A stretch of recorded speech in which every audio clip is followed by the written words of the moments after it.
সকাল সকাল 30টা টাকা আম্মুর কাছ থেকে নিয়ে বের হলাম। আব্বু অনেক কষ্ট পাচ্ছে বুঝতে পারছি, বাট কিছু করার নাই। আজকে ভার্সিটিতে আমার পরীক্ষা, তাই তাড়াতাড়ি করে বাসের জন্য বাস স্টেশনে দাঁড়িয়ে গেলাম। অনেকক্ষণ পরে বাস এলে বাসে জায়গা নাই, যে দাঁড়িয়ে যামো। অনেক কষ্টে বাসের ভিতরে গেলাম। 10 মিনিট পরে ভার্সিটিতে চলে আসলাম। আর আমি নেমে গেলাম, বাসা থেকে না খেয়ে চলে আসলাম। হাতে আছে 20 টাকা, বাসায় যেতে লাগবে 10 টাকা। আর 10 টাকা আমার কাছে থাকবে। ওই 10 টাকা দিয়ে একটা রুটি খেতে পারবো। দোকান থেকে একটা রুটি কিনলাম আর খেলাম, সাথে 1 গ্লাস পানি খেলাম। 10 টাকা দিলাম। তখন দোকানদার বলে, মামা 12টা দেন, 10 টাকা না। মামা রুটি 10টা না? মামা, রুটি 10 টাকা, সাথে 1 গ্লাস পানি, আর পানি হলো 2 টাকা। মামা 2 টাকা পরে দিয়ে দেই, আমার কাছে যে টাকাটা আছে সেই টাকা দিয়ে বাস ভাড়া দিয়ে বাসা যেতে হবে। ঠিক আছে মামা, পরে দিয়েন। আমি ভার্সিটির ভিতরে চলে গেলাম। সোজা আমি আমার সিট খুঁজতে লাগলাম। 1 মিনিট পরে আমি পেয়ে গেলাম। আমি বসে আছি সিটে। সবাই চলে আসলে, কিন্তু আমার সাথে যে লোকটা বসবে সে এখন আসে নাই। স্যারও চলে আসলে খাতা দিবে, তখনই একটা মেয়ে এসে হাজির।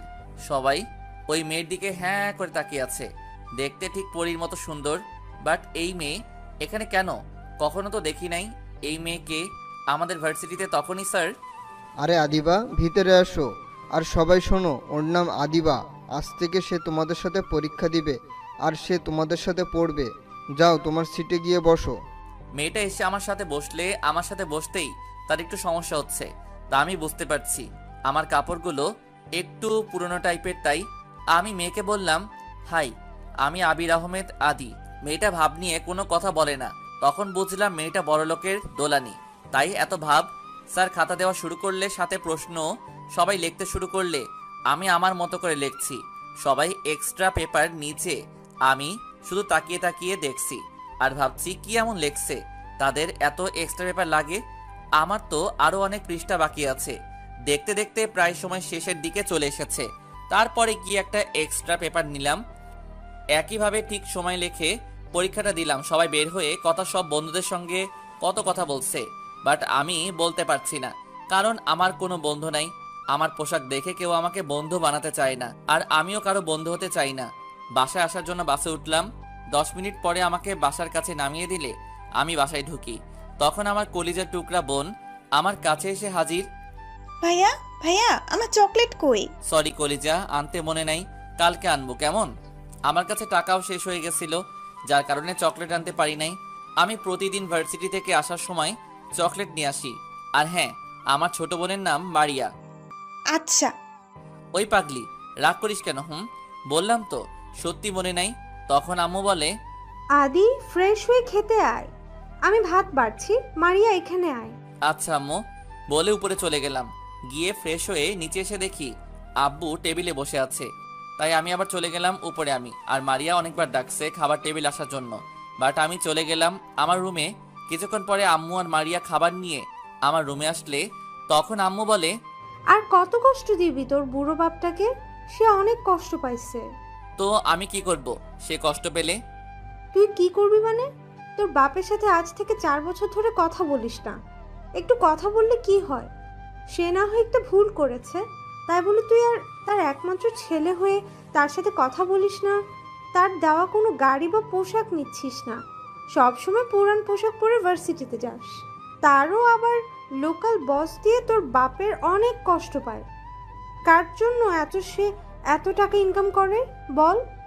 আমি কি তাকে বলছি যে আমার টাকা লাগবে বা আমার জন্য টাকা ইনকাম করতে? আমি কোনো কিছু বলি নাই। আর আমি তো এই বাড়ি থেকে চলে যেতে চাইছিলাম, শুধু তোমার অনুরোধটা আমি ফেলতে পারি না। আম্মু কি সব বলে আগের কথা? ভাইয়াকে আগে খাবার দাও তো। আম্মু আমাকে খাবার দিলে আমি চুপচাপ করে খাবার খেয়ে বাসা থেকে বের হলাম। মাঠে গেলাম খেলতে। অনেকদিন পরে খেলতে গেলাম। আমাকে মাঠে দেখে এলাকার ছোট ভাইরা অনেক খুশি হলে সবাই আমার কাছে আসলে, আর সবাই বলছে, ভাই, এতদিন পরে আপনি মাঠে আসলেন। আমি বললাম তাহলে চলে যাই আমি। আসলে আমাকে সবাই সম্মান করে। আব্বুর জন্য আমার পরিচয়টা দিয়ে নেই। আমি আবির আহমেদ আদি, আদি গ্রুপের মালিক। আব্বু হলো দেশের 10 জন ধনীদের মধ্যে একজন। আর একটা ছোট বোন আছে, নাম মারিয়া। আপনারা তো জানেন আমি আমার বোনকে অনেক ভালোবাসি। আম্মু বাসায় থাকে, আমাদের জন্য মজার মজার রান্না করে। আমাদের বাসা সবাই ঢুকতে পারে না। গেটের সামনে একটা লক আছে, যা চোখের ফিঙ্গারে বা আঙুলের চাপের মধ্যে খুলে বা দারোয়ান দিয়ে খুলাই, কারণ আব্বু অনেক শত্রু আছে, যদি কোনো ক্ষতি করে। তাই মাঠে সবার সাথে অনেকক্ষণ ক্রিকেট খেললাম। ভালো লাগলে সন্ধ্যার সময় বাসায় গেলাম, গিয়ে হাত মুখ ধুয়ে পড়ার টেবিলে বসলাম। অনেকক্ষণ পড়ার পরে আম্মু এক গ্লাস দুধ আর কিছু হালকা নাস্তা দিয়ে গেলে আমি ওইগুলো খেয়ে আবার পড়তে বসলাম। পড়তে পড়তে 11টা বেজে গেছে। আম্মু আমাকে পড়ার টেবিলে থেকে তুলে নিয়ে খাবার টেবিলে বসালে খাবার খেতে আমি হাত ধুয়ে খেতে বসলাম। আম্মু আমাকে বেড়ে দিলে আমি খেয়ে আবারও পড়ার টেবিলে গেলাম। পড়তে পড়তে পড়ার টেবিলে ঘুমিয়ে গেলাম। সকালবেলা ঘুম থেকে উঠে ফ্রেশ হয়ে হালকা নাস্তা করে বের হলাম বাস স্টেশনে, কিন্তু আজকে আর বাস আসছে না। কি করা যায়? দেখলাম একটা গাড়ি আসছে, আমি সিগন্যাল দিলাম। গাড়িটা থামালে আমি বললাম যে আমাকে একটু লিফট দেওয়া যায়? কোনো বাস পাওয়া যাচ্ছে না, আমার পরীক্ষা ভার্সিটিতে। আর তখন ড্রাইভার, আসলে ভাই, আমি তো ড্রাইভার। আমাকে বলা হয়েছে ম্যাডাম ছাড়া যেন আর কেউ এই গাড়িতে না ওঠে। পিছনে ম্যাডাম আছে, তাকে আপনি বলেন, দেখতে পারেন। ম্যাডামের কাছে যাই, গিয়ে দেখি এই কি, এ তো আদিবা। আমি বললাম প্লিজ একটু লিফট দেন, বাস পাওয়া যাচ্ছে না। ভাইয়া, আব্বু তোকে কি বলছে? ছোট লোকগুলোর কথা শোনার জন্য গাড়ি থামাইতেছো? আমার দেরি হচ্ছে, তাড়াতাড়ি চলো। ড্রাইভার গাড়ি নিয়ে চলে গেলে তখন আমি বললাম, শালি মনে হয় না আমার আব্বুর থেকে বড় লোক হবি, এত ভাব তোদের। বলে রাস্তার একপাশে দাঁড়িয়ে আছি। দেখলাম একটা বাস আসলে আমি সাথে সাথে দৌড়ে উঠে গেলাম। 10 মিনিট পরে ভার্সিটির সামনে নামলাম। রুটির দোকানে গিয়ে আগে 2 টাকা দিলাম, তারপরে ভার্সিটির ভিতরে গেলাম। গিয়ে দেখি সবাই লেখছে। পরীক্ষা 5 মিনিট আগে শুরু হয়ে গেছে। আমি ভিতরে গেলাম স্যার বলে। তুমি আসতে এত দেরি করলে কেন? আদিবার দিকে একটু আর চোখে তাকালাম আর বললাম বাস সময় মতো পাই নাই। ও, কাল থেকে একটু আগে বের হবা, তাহলে বাস পাবে।